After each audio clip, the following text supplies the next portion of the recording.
Bonsoir à tous, bienvenue dans BBC Info, voici le sommaire. Au Soudan, militaires et manifestants sont d'accord pour se partager le pouvoir. Quelles sont les origines des parlementaires américaines à qui Donald Trump demande de retourner chez elles et combien d'Américains viennent d'ailleurs? Réponse dans ce journal. Alors que la Tunisie et le Nigeria s'affrontent ce soir pour la 3e place de la Coupe d'Afrique des Nations, en coulisses, la CAF organise une réunion sous haute tension. Au Soudan, les dirigeants militaires ont signé un accord de partage du pouvoir avec des responsables de la contestation et l'opposition. Le président Omar al-Bashir a été évincé en avril après des mois de manifestations, souvent violemment dispersées. Désormais, le nouvel accord de partage du pouvoir établit un calendrier de 3 ans pour une élection générale. Reportage Anne Soy et Nicolas Négos. Enfin, une signature rapproche le Soudan du pouvoir civil. Un accord qui indique comment l'armée et l'opposition se partageront le pouvoir au cours d'une transition de 3 ans. Le général Mohamed Hamdan Dagolo, surnommé Emeti, dirigeant des redoutables forces de soutien rapide, a signé au nom de l'armée. Des militaires accusés de brutalité contre les manifestants. Cet accord est le fruit des efforts acharnés et continus que le peuple soudanais attend depuis longtemps afin d'atteindre les horizons de la liberté, de la paix et de la justice. C'est cette justice que les manifestants attendent. En juin, les forces commandées par Emeti ont attaqué ce camp. Les manifestants disent que plus d'une centaine de leurs partisans ont été tués. L'armée a estimé le nombre de morts à un peu plus de 60, vies perdues, un prix énorme à payer pour la démocratie. Mais les généraux veulent avoir une garantie d'immunité contre les poursuites, c'est ce qui retarde l'accord final. Outre le sujet de l'immunité, reste encore en suspens la question de la création des parlements de transition et c'est du retrait des milices encore présentes à Khartoum et dans d'autres villes du pays. Aux États-Unis, levée de boucliers contre les attaques du président à l'encontre des 4 femmes, des élus démocrates siégeant au Congrès.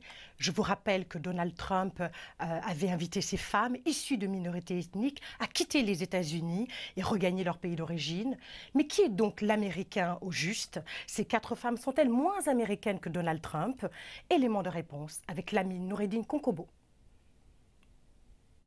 Le président Donald Trump a demandé à ces 4 femmes, des élus démocrates au Congrès, de retourner dans les pays infestés des crimes dont elles seraient venues. Eh bien, d'où sont-elles venues et combien d'autres Américains sont également originaires d'ailleurs? En tout cas, toutes les 4 sont citoyens américains. 4 personnes sur une population américaine estimée à 327 millions. Pour les besoins de cette vidéo, chacun de ces points représente 1 million de personnes. Ilham Omar est la seule qui soit née hors des États-Unis. Elle est venue de la Somalie comme réfugiée lorsqu'elle était enfant. Mais l'Amérique compte 44,4 millions d'autres nationaux nés à l'étranger. Cela représente 13,6% du total de la population américaine. Et qui d'autre appartient à cette catégorie? Eh bien, Melania Trump, la femme du président née en Slovénie et arrivée aux États-Unis en 2001. Rachida Tlaib est la seule de la bande dite des 4 qui répond aux critères de ce que les démographes appellent la 2e génération. Née à Détroit, ses parents sont palestiniens. 39 millions d'autres personnes aux États-Unis sont nées de parents issus de l'immigration. Ils représentent 11,9% de la population totale. Donald Trump est américain de 2e génération du côté de sa mère. Mary Ann était une migrante économique qui avait quitté l'Écosse pour les États-Unis en 1930. Elle a épousé Fred Trump et lui était le fils d'immigrants allemands nés aux États-Unis qui étaient arrivés dans les années 1880. Les 3/4 restants de la population sont ici depuis au moins 3 générations, ce qui signifie qu'ils et leurs parents sont nés aux États-Unis. C'est le cas d'Ayanna Presley. Elle est née dans l'Ohio, tout comme ses parents. La voici sur cette photo avec son grand-père défunt qui est également né aux États-Unis. Il en va de même pour Alexandria Ocasio-Cortez. Née dans le Bronx à New York, elle a des racines au Porto Rico, un territoire bien entendu des États-Unis. Le reste de l'actualité en bref et en images. Reprise des ventes de cacao du Ghana et de la Côte d'Ivoire. Le mois dernier, la suspension de la vente des récoltes de cacao pour la campagne 2020-2021 avait été annoncée. Cette décision historique visait à mieux rémunérer les agriculteurs. Un prix plancher a été adopté. Il s'agit de 400 $ par tonne pour tout contrat de vente de cacao. Au poste frontière entre la RDC et le Rwanda, précisément entre la ville de Goma et de Gisenyi, les autorités sanitaires contrôlent au thermoflash la température des personnes qui traversent la frontière. Objectif, détecter d'éventuels cas d'Ebola après un décès en début de semaine dans la région. Près de 80 000 personnes passent quotidiennement cette frontière. Il s'agit de frontaliers, de commerçants et de voyageurs. Et enfin, le chanteur sud-africain Johnny Clegg, fervent opposant à l'apartheid, est décédé hier à l'âge de 66 ans des suites d'un cancer. Surnommé le Zoulou blanc, Johnny Clegg a puisé dans la culture zoulou son inspiration pour écrire une musique révolutionnaire où les rythmes africains endiablés cohabitent avec guitare, clavier électrique et accordéon. Au Maroc, la poterie est en voie de disparition, menacée par la folie du plastique. Mais les réseaux sociaux sont peut-être en train de sauver cet art ancestral. Des curieux du monde entier s'aventurent jusqu'aux montagnes du Rif, dans le nord du pays, pour redonner un second souffle à cet artisanat d'art oublié. Un sujet signé Myriam Lawari.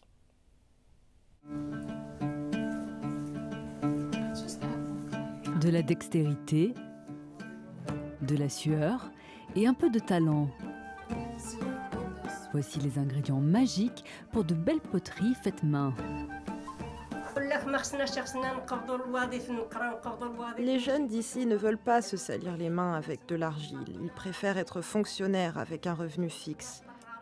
J'aide ceux qui veulent apprendre, mais je ne peux rien faire pour ceux qui ne veulent pas. Mais Aïcha ne perd pas espoir. Grâce aux réseaux sociaux, d'irréductibles curieux ou passionnés d'artisanat s'aventurent jusqu'aux montagnes du Rif. Dépaysement garanti.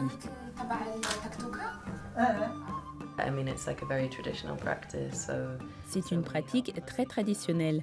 Nous aidons Mama Aïcha à collecter l'argile et nous observons le processus de fabrication. Nous effectuons aussi d'autres tâches dans la maison et apprenons d'elle les différentes étapes du procédé. Elle utilise ses propres outils.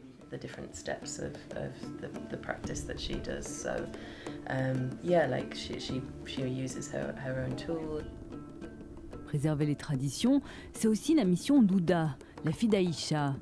Mais cela ne l'empêche pas d'ajouter sa petite touche personnelle.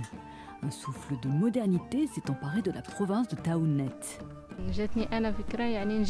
J'ai eu l'idée de refaire revivre la poterie, de créer quelque chose de nouveau et de ne pas me contenter de vieilles créations. J'ai ajouté de nouveaux motifs à cette poterie. Je dois poursuivre l'œuvre de ma mère. Cette profession ne doit pas être perdue. Ils sont moins d'une dizaine à résister à l'invasion du plastique, en continuant à exercer cette profession pas comme les autres. Un métier, un art qui est sans aucun doute une partie intégrante de l'histoire et de la culture marocaine. Restons dans l'art et la culture. Le Bénin se prépare à accueillir les biens culturels promis par l'État français. Pour Paris comme pour Cotonou, le retour de 26 objets du patrimoine béninois pillés au palais d'Abomey par les troupes coloniales françaises en 1892 a une forte portée symbolique et politique. Mais chacun défend son calendrier et ses intérêts. Le Bénin, qui a inscrit le tourisme comme l'un de ses principaux piliers de développement économique, veut accueillir les œuvres dans des conditions optimales. Écoutons la réaction du directeur de l'Office du tourisme d'Abomey et d'un étudiant en gestion du patrimoine. L'arrivée des pièces me donne des cauchemars. Parce que je me dis, il y a quelques années, j'ai jamais pensé que je pourrais voir de mon vivant cet événement se produire. Mais dès qu'il y a eu ce coup de théâtre du président français qui dit à Ouagadougou, ça va devenir réalité. On restitue. Ah mais là, C'était pratiquement une renaissance. Renaissance en nous. On n'aurait pas vécu inutilement. Donc c'est important que nous vivions ce moment de retour de ces objets et que ces objets contribuent à consolider l'unité nationale et à promouvoir la mémoire de notre territoire. Et donc je pense que nous, en tant que professionnels du patrimoine, nous avons un devoir, et c'est le devoir de la diffusion de ce patrimoine qui va venir. Et nous nous apprêtons ardemment pour ça, d'où nous sommes en formation d'ailleurs pour ça.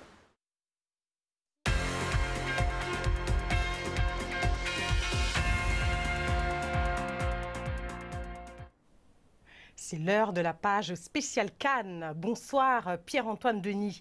Ça bouge au niveau du Caire et de la CAF avec un meeting très important aujourd'hui, je crois.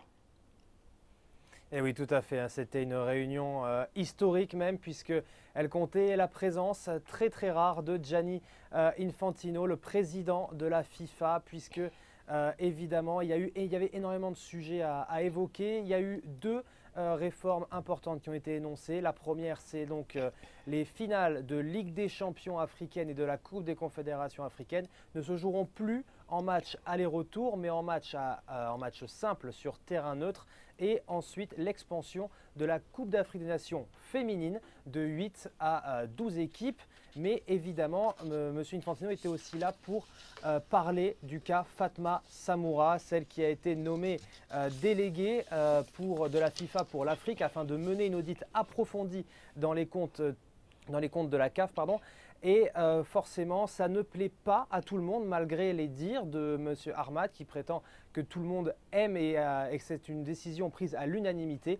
Eh bien, cette décision ne fait vraiment pas l'unanimité, comme vous allez pouvoir l'entendre. Pierce Edwards a interviewé Manuel Nascimento, le président de la Fédération de Guinée-Bissau. Personne ne veut voir Fatma arriver. La plupart des présidents de fédération ne le veulent pas.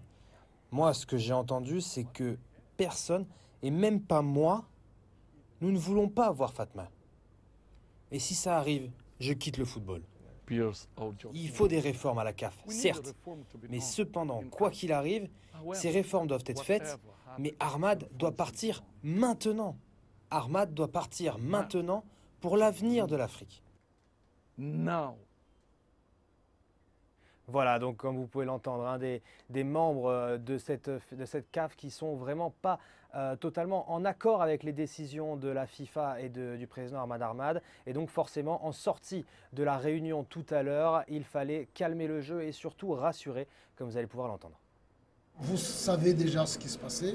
Lui, vous en a parlé. Je n'ai pas d'autre chose à rajouter. C'est que tout simplement, c'est une manière d'exposer au monde ce qui a réellement au niveau de la CAF. Les gens peuvent avoir des points de vue et des opinions différents. Nous ne pouvons pas être tous unanimes sur tout. Mais nous prenons en compte tous ces commentaires et ensemble, nous allons essayer de faire de notre mieux. Donc la seule chose que je demande, c'est de nous juger sur les résultats, pas sur les spéculations. Voilà, donc maintenant l'actualité du terrain, puisque le Nigeria et la Tunisie s'affrontent ce soir au stade Al-Salam à partir de 19 h en temps universel pour décrocher la 3e place de cette Coupe d'Afrique des Nations. Les deux équipes qui ont été éliminées respectivement par le Sénégal et l'Algérie vont donc aller chercher cette place honorifique, Claire René, mais qui peut compter quand même pour les supporters qui ont fait le déplacement ce soir. Donc Nigeria-Tunisie à partir de 19 h en temps universel, Claire René. Merci infiniment Pierre-Antoine Denis pour tous ces renseignements. Je vous rappelle que vous pouvez nous retrouver sur toutes les plateformes pour vous informer sur toute l'actualité qui vous intéresse. Merci infiniment de la part de toute la rédaction pour votre fidélité. Je vous dis à très bientôt, surtout sur vos plateformes. À demain, au revoir, portez-vous bien.